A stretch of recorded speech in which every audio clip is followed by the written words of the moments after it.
My name is Karen Castillo, and I am the pastor president of the Augustinian-Lutheran Church of Guatemala. In Guatemala, I am the fourth female pastor ordained. So other women started the journey before me.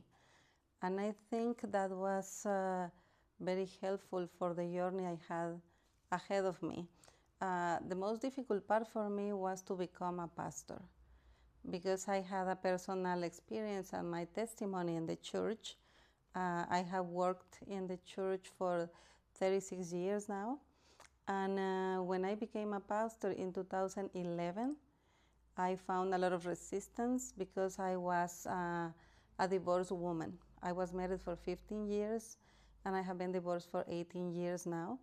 But due my divorce, I started working in gender justice in the church with a lot of women because of my own experience in the journey in Guatemala with the law, within the church, how we see women when we face different challenges in life. So I started working with women ministry. So because of the women, I became a pastor. They were asking me, you should become a pastor, you have a formal degree, and it's easier. And then I started to think about the journey. I became a pastor because of the women. For my ordination, there were a lot of women, and also there were people against that. So it was more difficult for me to get to my ordination as pastor because of my condition at the time. That because of my experience, I was telling everyone about what I faced, and I decided that I wasn't going to live a life as a martyr, in the marriage life. So I became a pastor in 2011. Then a few years later, I was called to be the president of the church, and it was a more organic process than being a pastor, because I have worked a lot with women. I have worked a lot in the church in different ministries, and when I was called, I was praying God, if all of the men agree with this, because most of the leaders and pastors are men, I am going to accept this call, because I knew it was going to be a challenge. But in the assembly, so they voted, and I was elected a pastor, as pastor president in the church, and it started a different journey. As I was telling before, the ministry of women started long ago in Guatemala in the church. But when I became the pastor president of the church, and I started traveling as a female leader into the communities, more women started speaking up. They were sharing with me very personal experiences in life. And I remember this woman telling me in the kitchen of her house about how she was giving in marriage when she was 11 years old. And she didn't want that life, but that was the life she was given to.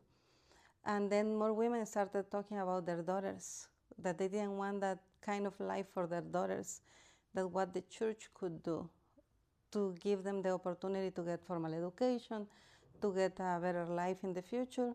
So we in the church started thinking how to do that, and we started with the program that is called Milagro House.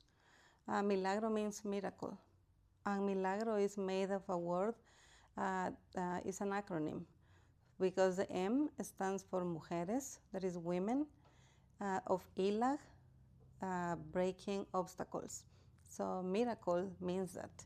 So the women in this house, we have a boarding school where young women get to Guatemala and to the boarding school, and they have access to formal education, but more importantly, to discover who they are, to have their own voice, to know that the church listened to them, and also to develop some technical skills so they can make a living in the future.